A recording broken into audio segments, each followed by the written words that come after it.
ಹಿರಿಯರಿಗೂ ಹಾಗೂ ನಮ್ಮ ಪತ್ರಿಕಾ ಉದ್ಯಮ ಮತ್ತು ಮೀಡಿಯಾದವ್ರಿಗೂ ನಮಸ್ಕಾರ. ರತ್ನಾಕರ್ನ ನಾವು ಇದಕ್ಕಿಂತ ಮುಂಚೆ ನಾನು ಬಂದಿದ್ದ ತಕ್ಷಣ ನಮ್ಮ ಗೆಳೆಯ ಹೇಳ್ದ, ಇಲ್ಲ ಇವರು ದರ್ಶನ್ ಅವರು ಅಂತ. ನನಗೆ ಸುಮ್ಮನೆನಪ್ಪ, ನಾನು ಬಂದಿರೋದು ಲೇಟು, ಸುಮ್ಮನೆ ಮಾತಾಡೋದಂತೆ. ಆಮೇಲೆ ಇಲ್ಲಿ ಬರಬೇಕಂದ್ರೆ ನಮ್ಮ ಗುರುಗಳಿಗೆ ಕೇಳಿದೆ, ಅವರೇನ ಅಂದೆ, ಅವರು ಬರೋರು. ಬಹಳ ಖುಷಿ ಆಗುತ್ತೆ, ಯಾಕಂದರೆ ಇದೊಂದು ನಂಬಿಕೆ.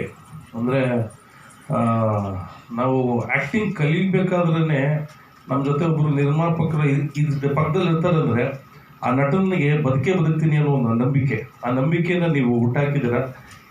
ಹೀಗೆ ನಿಮ್ಮ ಸಂಸ್ಥೆಯಿಂದ ಸಾಕಷ್ಟು ಸಿನಿಮಾ ಬರಲಿ, ಕಿಟ್ಟಿ ಅವ್ರಿಗೆ ಒಳ್ಳೆಯದಾಗಲಿ, ಸಾಕಷ್ಟು ವಿಷಯ ತಿಳ್ಕೊಳ್ಳೋದಕ್ಕೆ ಅನುಕೂಲ ಆಯಿತು ಇವತ್ತಿಲ್ಲಿ ಬಂದಿದ್ದು.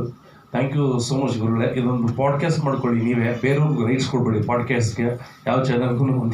ಅದು ನಿಮ್ಮ ಚಾನಲಲ್ಲೇ ರಿಲೀಸ್ ಮಾಡಿ, ನಿಮ್ಮ ಚಾನಲ್ಲೇ ಆ ಚರ್ಚೆ ಆದರೆ ನಮಗೆ ಇನ್ಕಮ್ ಆಗುತ್ತೆ.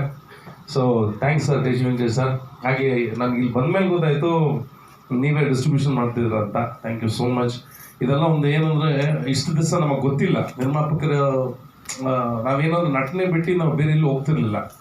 ಇವಾಗ ಎಲ್ಲದರಲ್ಲೂ ಹಿಡಿದಿರೋದ್ರಿಂದ ನಮಗೊಂದು ನಂಬಿಕೆ ಬರ್ತಾ ಇದೆ. ಯಾಕಂದರೆ ನಿರ್ಮಾಪಕರು ನಮ್ಮ ಪಕ್ಕದಲ್ಲೇ ಇದ್ದಾರೆ, ತಿಳಿದಿರೋರು ಇದ್ದಾರೆ, ಬುದ್ಧಿ ಹೇಳ್ತಾರೆ, ಡಿಸ್ಟ್ರಿಬ್ಯೂಟರ್ ಇದ್ದಾರೆ, ಹೇಗೆ ಡಿಸ್ಟ್ರಿಬ್ಯೂಷನ್ ಮಾಡೋದು ಅಂತ ಹೇಳ್ತಾರೆ, ಆಡಿಯೋ ರೈಟ್ಸ್ ಹೇಗೆ ತೊಗೊಳ್ಬೇಕು ಅನ್ನೋದಿದೆ.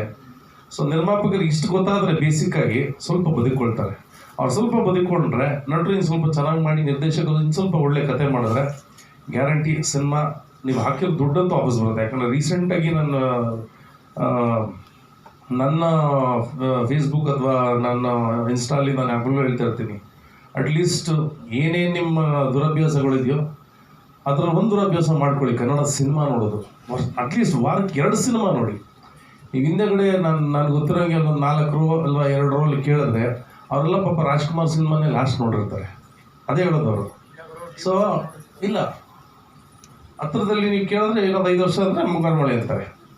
ದಯವಿಟ್ಟು ನೀವು ವಾರಕ್ಕೆ ಏನಿಲ್ಲ ಅಂದ್ರೆ 7-8 ಸಿನಿಮಾ ರಿಲೀಸ್ ಆಗ್ತದೆ. ನಿಮ್ಮ ಮಕ್ಳಿಗೆ ಕೇಳಿ, ಹೊರಗಡೆ ಹೋಗಿ ನೋಡ್ಕೊಂಬನ್ನಿ ಪ್ಲೀಸ್. ಸಿನಿಮಾ ನೋಡೋ ಅಭ್ಯಾಸ ಬಿಟ್ಬಿಡ್ತಾ ಇದ್ದೀವಿ. ಆಮೇಲೆ ಮೊನ್ನೆನೂ ನಾವೊಂದು ರೀಸೆಂಟ್ ಒಂದು ಸಿನಿಮಾ ನೋಡಿದ್ವಿ. ಇಲ್ಲಿ ಕೆಟ್ಟ ಸಿನಿಮಾಗಳು ಬರ್ತಾ ಇದೆ. ನಾನು ಬಾಯ್ಬಿಟ್ಟು ಹೇಳಿದೆ, ನಾನೇ ನಟ. ಕೆಟ್ಟ ಸಿನಿಮಾ ಎಂತಿಗೆ ಜನ ಬರ್ತಿಲ್ಲ ಅಂತ ಕೇಳ್ತಾರೆ. ಕೆಟ್ಟ ಸಿನಿಮಾನು ಮಾಡ್ತಿದ್ದೀವಿ. ಸ್ವಲ್ಪ ಟೈಮ್ ತಗೊಂಡು ನಿರ್ಮಾಪಕರು ಸಿಕ್ಕೋದು ಅಂತ ಟಕ್ಕಂತ ಕ್ಯಾಚ್ ಹಾಕ್ಕೊಂಡು ಮಾಡೋದು ಅದೆಲ್ಲ ಬಿಟ್ಬಿಡಿ. ಸ್ವಲ್ಪ ಟೈಮ್ ತಗೊಂಡು ನೀಟಾಗಿ ಅರ್ಥ ಆಗೋ ಹೇಳಿ ನಿರ್ಮಾಪಕರಿಗೆ. ಹಾಗೆ ನಿರ್ಮಾಪಕರು ಕೂಡ 10 ಜನರ ಮುಂದೆ ಕೂರಿಸಿ ಕತೆ ಹೇಳಿಸಿ. ಒಂದು ರೂಮಲ್ಲಿ ಯಾರೋ ಕತೆ, ನಾವು ಸಿನಿಮಾ ಮಾಡೋದು ಇಡೀ ಇಷ್ಟು ನಮ್ಮ ಜನಕ್ಕೆ ನೋಡೋದಕ್ಕೆ. ಯಾರೋ ಒಂದು ಇಬ್ಬರು ಗೂಡಲ್ಲಿ ಕೂತ್ಕೊಂಡು ಯಾರ್ದೋ ಒಬ್ಬರದ್ದು ಟೈಟ್ಲ್ ಹಾಕ್ಕೊಂಡು ಅದಕ್ಕೆಲ್ಲ ಸಿನಿಮಾ. ಅದೇ ಕ್ಯಾಟಗರಿ ಬೇರೆ ಇದ್ದಾರೆ, ಸುಮ್ಮನೆ ಹೈಪ್ ಹಾಕ್ಕೊಂಡು ಮಾಡ್ಕೊಳ್ಳೋದು. ಹೊಸ ನಿರ್ಮಾಪಕರು ದಯವಿಟ್ಟು ಇದನ್ನು ತಿಳ್ಕೊಳ್ಳಿ. ಹಾಗೆ thank you so much sir, Venkatesh sir ಕರೆದಿದ್ದಕ್ಕೆ. ಎಲ್ರಿಗೂ ಒಳ್ಳೆಯದಾಗಲಿ.